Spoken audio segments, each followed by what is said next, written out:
ونستعينه ونستغفره ونؤمن به ونتوكل عليه ونعوذ بالله من شرور أنفسنا ومن سيئات أعمالنا من يهده الله فلا مضل له ومن يضلل فلا هادي له ونشهد أن لا إله إلا الله وحده لا شريك له ونشهد أن سيدنا ومولانا محمدا عبده ورسوله أعوذ بالله من الشيطان الرجيم بسم الله الرحمن الرحيم ألف لام ميم أحسب الناس أن يتركوا أن يقولوا آمنا وهم لا يفتنون ولقد فتنا الذين من قبلهم فليعلمن الله الذين صدقوا وليعلمن الكاذبين. وقال الله تبارك وتعالى في موضع آخر أم حسبتم أن تدخلوا الجنة ولما يعلم الله الذين جاهدوا منكم ويعلم الصابرين. صدق الله العلي العظيم. محترم سامعین اور عزیز نوجوانوں،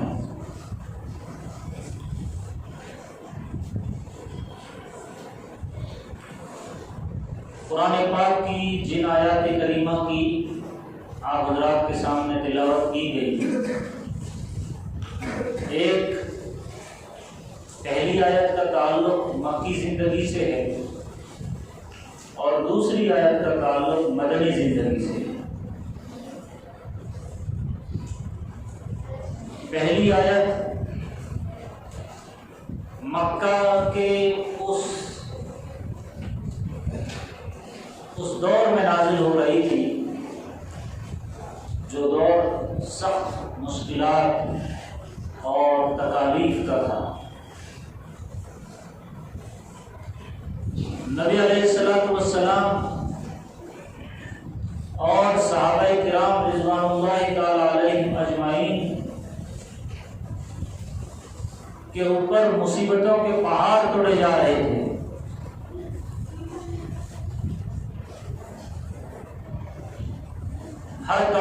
ہر کمزور پر ظلم ہوتا تھا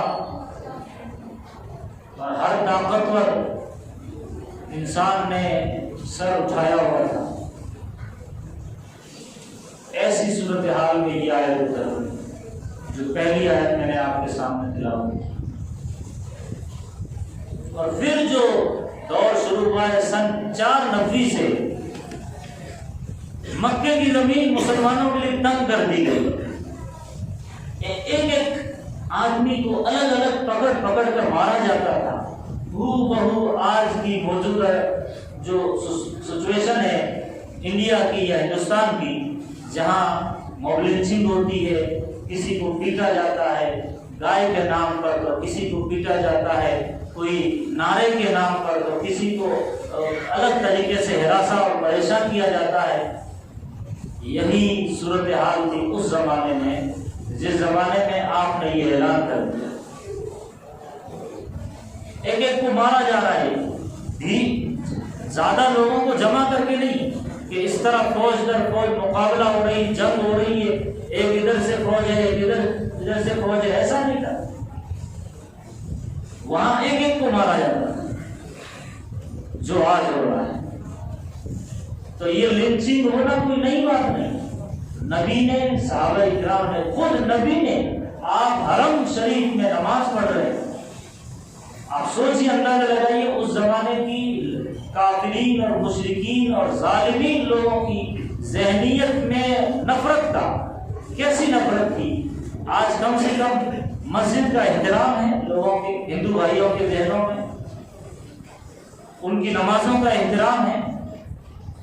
حرم شریف میں آپ نماز پڑھ رہے ہیں، عین نماز کی حالت میں، وقت کا نبی جانتے تھے کہ سچا ہے، جانتے تھے کہ اللہ سے باتیں کرتے ہیں، جانتے تھے کہ اللہ کی وحی آتی ہے، ان کے تقدس کا، ان کی بزرگی کا، ان کی ایمانداری کا کوئی آروپ نہیں لگا سکتے تھے۔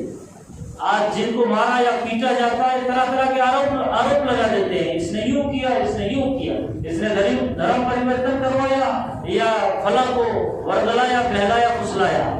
وہاں کوئی نبی کی ذات، کوئی نبی کو پوچھا، سب سے بڑی بات دیکھیے قرآن کہتا ہے نبی کو پوچھا کہ آپ نبی ہیں کیا دلیل ہے، تو پتہ ہے آپ نے دلیل کے طور پر کیا پیش کیا؟ آپ اس جملے کا، اس قرآن کی آیت کا اندازہ لگائیے اور نبی کی ذات کو دیکھیے، یہ کوئی معمولی جملہ نہیں تھا کہ آپ کیا دلیل ہے؟ معجزے کرشمے دکھائے گئے، چاند شق ہوا اور جو ہے کئی مرتبہ آپ نے جو ہے الگ الگ معجزے دکھائے، معراج ہوئی، آپ کو بہت سارے معجزے ہوئے، لیکن جب یہ بات کہ آپ کی دلیل کیا ہے کہ آپ سچے ہیں، آپ نبی برحق ہے، آپ اللہ کے رسول اور پیغمبر ہے، تو اللہ کے نبی نے ایک بات فرمائی، لَقَدْ لَبِثْتُ فِيكُمْ عُمُرًا مِّن قَبْلِ أَفَلَا تَعْقِلُونَ، میں نے اپنی پچھلی زندگی تمہارے ہی درمیان بتائی ہے، گزاری ہے، کیا تم لوگ عقل نہیں رکھتے؟ کیا میں نے یعنی اپنی پچھلی زندگی کا حوالہ دیا؟ کیا میں نے سچ کبھی جھوٹ بولا؟ کیا میں نے کبھی کسی کو دھوکہ دیا؟ کیا میں نے کبھی کوئی ایسی بات کی جس سے لوگ تفرقے میں پڑ جائے، پھوٹ میں پڑ جائے، انتشار ہو جائے؟ اپنی زندگی کا حوالہ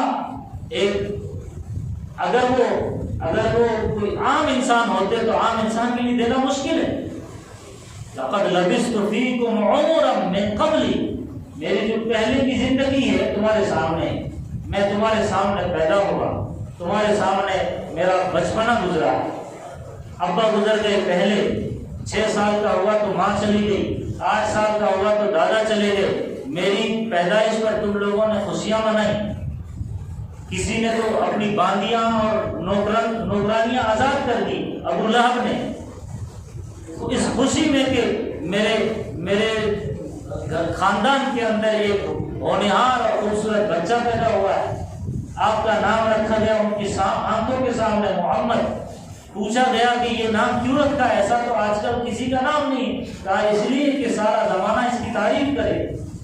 ان کا بزنس کاروبار حضرت خدیجہ الکبریٰ رضی اللہ تعالیٰ عنہ کے ساتھ ان کے سامنے، ان کے 2 سفر ہوئے ہیں یمن کے اور شام کے، 2 ہی سفر ہوئے نبوت سے پہلے کے، مکے سے باہر 2 سفر ہوئے یمن اور شام کے، وہ بھی بزنس کے لیے، کاروبار کے لیے، حضرت خدیجہ کا مال لے کر جاتے تھے، اور پھر 25 سال کی عمر میں شادی ہو گئی، پھر 35 سال میں ان کی آنکھوں کے سامنے نبی کریم صلی اللہ علیہ وسلم نے وہ واقعہ اور وہ ایک انسیڈنٹ حل کیا جو آپس میں ایک جنگ و جدال تک پہنچ گیا تھا، کعبہ بنایا جا رہا تھا، اس کی مرمت ہو رہی تھی، اور اس کے لیے جو حجر اسود رکھنے کا معاملہ تھا، ہر قبیلے کا فرد اور سردار چاہتا تھا میں اپنے ہاتھوں سے رکھوں، اور رکھنے میں پہل کرنے کے لیے لڑ پڑے، جھگڑ پڑے۔ ایک سمجھدار بوڑھے نے کہا کہ کل جو سب سے پہلے حرم میں پہلے آئے گا صبح سویرے، وہ جو فیصلہ کر دے ہمیں منظور۔ اگلے دن نبی کریم صلی اللہ علیہ وسلم وہاں موجود ہے، آپ کی عمر 35 سال، نبی نہیں بنائے گئے تھے۔ دیکھتے ہی سارے لوگوں نے کہا صادق، امین، محمد، رضینا، ہم ان سے راضی ہیں، یہ جو فیصلہ کرے۔ نبی نے ایک چادر منگوائی اور اس میں حجر اسود کو رکھا، اور اس چادر کا کنارہ ان سب لڑنے والوں کو پکڑوا دیا، آئیے پکڑیے، تمہارا ہاتھ لگ جائے گا۔ سب نے اپنا ہاتھ لگا دیا اور اوپر لائے چادر کو اٹھا کر کے۔ اب سب سے کہا کہ سب مل کر یہ کہو کہ میں اپنے ہاتھوں سے اٹھا کر رکھ دوں، تو سب راضی ہو گئے۔ آپ صلی اللہ علیہ وسلم نے اٹھایا اور حجر اسود کو اس کی جگہ رکھ دیا، کیونکہ اس کا تقدس، وہ برکتی پتھر جو جنت سے آیا تھا، وہ لوگ واقف تھے۔ یہ جھگڑا سولو کیا نبی کریم صلی اللہ علیہ وسلم نے 35 سال کی عمر میں۔ پھر آہستہ آہستہ دور گزرتا گیا، اور عین 40 سال کی عمر میں، اس سے پہلے کی جو زندگی ہے، ایک ایک پل، ایک ایک گھڑی، ایک ایک لمحہ آپ کا ریکارڈ ہے۔ ان کے سامنے جو بعد میں دشمن بن گئے، جو اپنے پائے بن گئے، ان کے سامنے بھی ان کی خود کی زبانی یہ کسی نبی کے لیے یا کسی لیڈر کے لیے یا کسی آئیڈیل بننے کے لیے بہت بڑی بات ہوتی ہے۔ دنیا میں مجھے بتائیے کون ایسا ہے آج جس کا ایک ایک پل محفوظ ہے؟ نہ نبی کا محفوظ ہے، عام انسانوں کی دور کی بات ہے، نہ نبی کا محفوظ ہے، کسی نبی کا کوئی ریکارڈ پورے طور پر محفوظ نہیں، اور کسی کا آئیڈیل بننے کے لیے، رہنما بننے کے لیے، لیڈر بننے کے لیے، فالو کرنے کے لیے، ان کی باتیں ماننے کے لیے، ان کی باتوں پر عمل کرنے کے لیے پہلی شرط یہ بتائی جاتی ہے کہ وہ ہسٹوریکل ہو، تاریخی ہو، ایک ایک پل اس آدمی کا ریکارڈ۔ اب آپ دنیا میں جتنے بھگوان لوگوں نے بنائے ہیں گنے چنے واقعات کے علاوہ وہ بھی تاریخ کے ساتھ نہیں ہے، ایسے ہی بنا تاریخ کے، بنا دن کے، بنا تاریخ، بنا دن، بنا مہینے کے ریکارڈ ہے۔ ایسے ہی بس افسانے، وہ جنگل میں گئے یہ ہوا، وہ ایسا گئے یہ ہوا۔ یہ تو ہے بقیہ دھرموں کے جو بھگوان یا خدا یا بڑے ہیں ان کا حال۔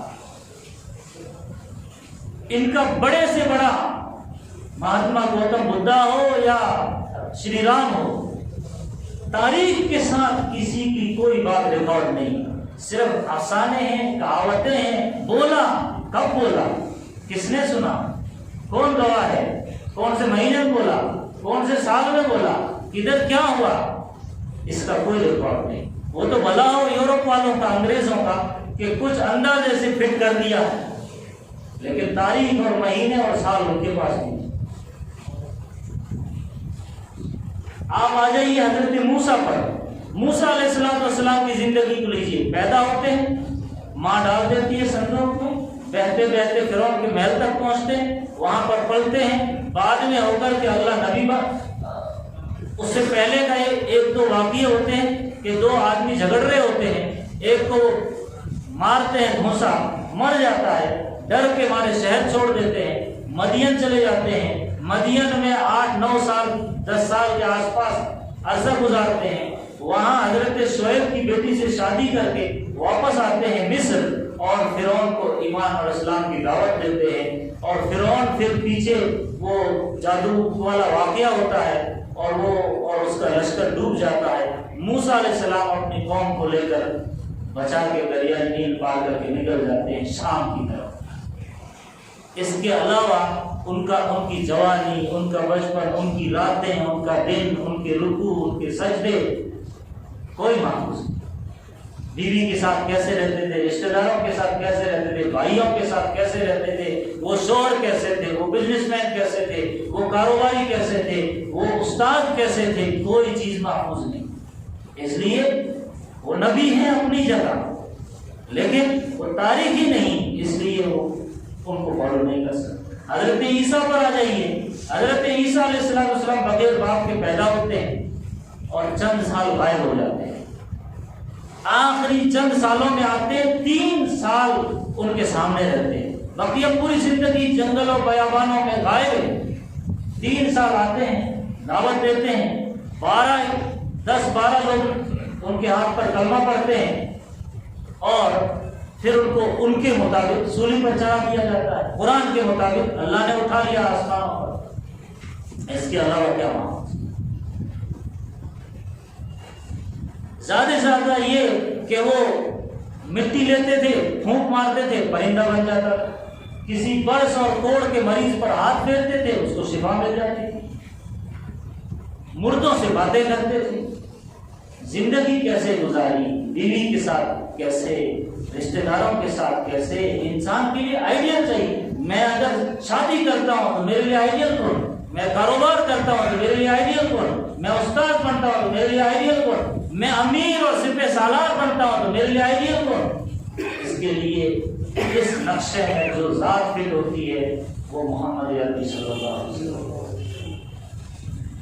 تو نبی نے ان کے سامنے یہ کہا، لقد لبثت فیکم عمرا من قبلی، میں نے اپنی پوری زندگی تمہارے سامنے گزاری، لیکن جہاں پردے پڑ جاتے ہیں، جہاں ہٹ درمی پر لوگ اتر آتے ہیں، جہاں ناک کا سوال ہوتا ہے، جہاں تکلیفیں جھیلی نہیں جاتی، تکلیفیں برداشت نہیں ہوتی، تو وہاں لوگ پھر حق والا راستہ قبول نہیں کرتے، کتراتے ہیں۔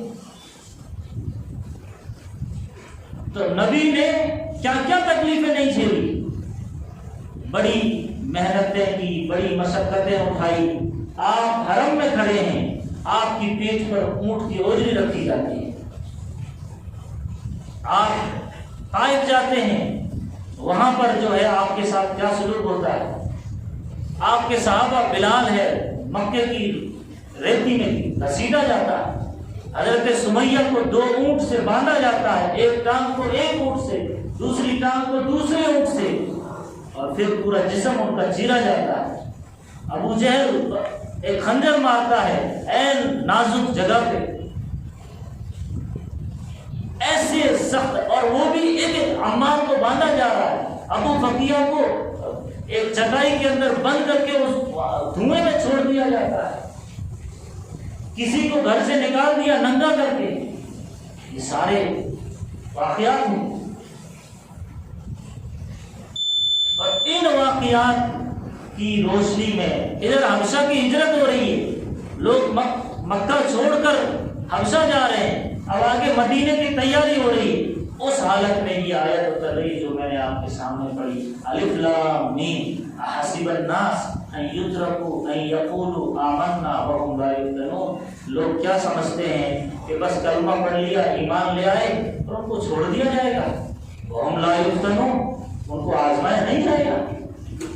اللہ نے فرمایا وَلَقَدْ فَتَنَّا الَّذِينَ مِن قَبْلِهِمْ، ہم نے ان سے پہلے جس نے بھی کلمہ پڑھا سب کو آزمایا ہے، تم کو بھی آزماؤں گا۔ کیوں؟ وَلَيَعْلَمَنَّ الَّذِينَ صَدَقُوا وَلَيَعْلَمَنَّ الْكَاذِبِينَ، اس لیے آزماؤں گا کہ اللہ کو پتہ چلے کہ کون سچا ہے، کون جھوٹا، کون کھرا ہے، کون کھوٹا، کون اصل مال ہے اور کون ڈپلیکیٹ مال ہے۔ اللہ چھانٹنے کے لیے حالات لاتے ہیں، کون کھرا اترتا ہے۔ اور دوسری آیت میں نے پڑھی وہ مدینے کی زندگی کی ایک سورت تھی، جس میں اللہ فرماتا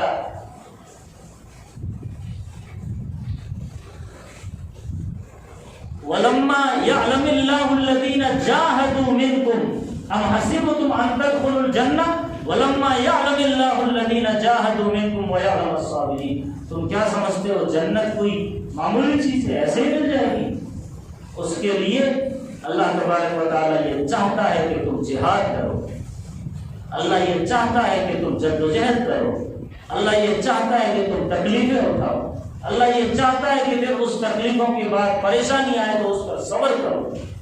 اب آپ بتائیے، وہ حالات نہیں ہیں، ویسے حالات نہیں ہیں، تکلیفیں نہیں ہیں، پریشانیاں نہیں ہیں، چھوٹی موٹی پریشانیاں کاروبار کی سبھی کو آتی ہے، مسلم کو بھی آتی ہے، غیر مسلم کو بھی آتی ہے۔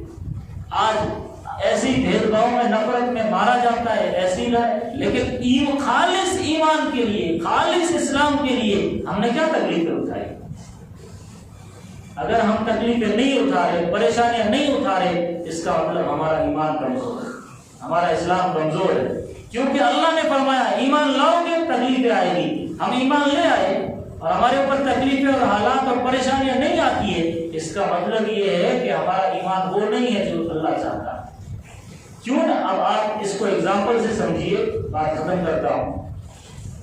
نماز کا ٹائم ہے، آپ کا ایمانی تقاضا بنتا ہے کہ نماز پڑھی جائے، اور آپ آفس میں ہیں، آپ آفس کے باس کے ڈر سے، وہ پگار کاٹ لے گا اس کے ڈر سے، یا پتہ نہیں لوگ کیا سمجھیں گے اس کے ڈر سے نماز کا سودا کر دیتے ہیں۔ ظاہر ہے آپ کو کوئی تکلیف نہیں آئے گی، آپ کو کوئی پریشانی نہیں آئے گی، نہ آپ کی پگار کٹ رہی ہے، نہ آپ کا باس آپ کے ناراض ہو رہا ہے، آپ کے جاب میں کوئی مسئلہ نہیں آئے گا۔ جیسے ہی آپ نماز کے لیے کھڑے ہوتے ہیں یا اس ٹائم جاتے ہیں، بھلے کتنا ہی اہم کیا کیوں نہ ہو، آپ کی نماز قضا ہو رہی ہے، اب آپ کو جانا ہی پڑے گا، اور آپ جاتے ہیں ادھر کوئی ناراض ہو رہا ہے یا آپ کی پگار کٹ رہی ہے، اس کا مطلب اس ٹائم آپ کے ہاتھ میں، آپ دنیا کے لیے اگر نماز چھوڑ دیتے ہیں کوئی پریشانی نہیں، اور جیسے ہی نماز کے لیے جاتے ہیں تو آپ کو تکلیف آئے گی، کاروبار کی، بزنس کی، جاب کی، پیسوں۔ سیم یہی حالت گھر کے اندر ہے، گھر میں شادی بیاہ کا فنکشن ہو رہا ہے، آپ اپنے بچوں کو ایک دم ناراضگی کے ساتھ ان کو ناراض کر دو، رشتہ داروں کو ناراض کر دو، خاندان والوں کو ناراض کر دو، کوئی شریعت کے کام نہیں ہوگا میری موجودگی میں۔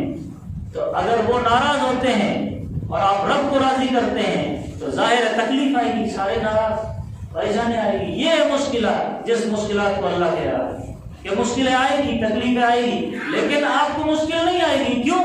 تم اپنا کام کرو، میں اپنی نماز پڑھتا، تم نہیں مانتے کوئی بات نہیں، میں اپنا روزے نماز میں اپنی تصویریں کے بیٹھ جاتا ہوں، تم کو کودنا ہے، ادھم مچانا ہے، جو مچانا مچاؤ، ظاہر ہے کوئی تکلیف نہیں آئے گی۔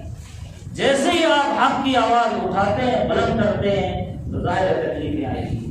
تو ہمارے اوپر تکلیفیں نہیں آ رہی ہے، اس کا مطلب ہمارا وہ ایمان، وہ دعوت، وہ نماز، وہ معاملات، وہ اخلاقیات جس درجے کے اللہ چاہتا ہے وہ نہیں ہے۔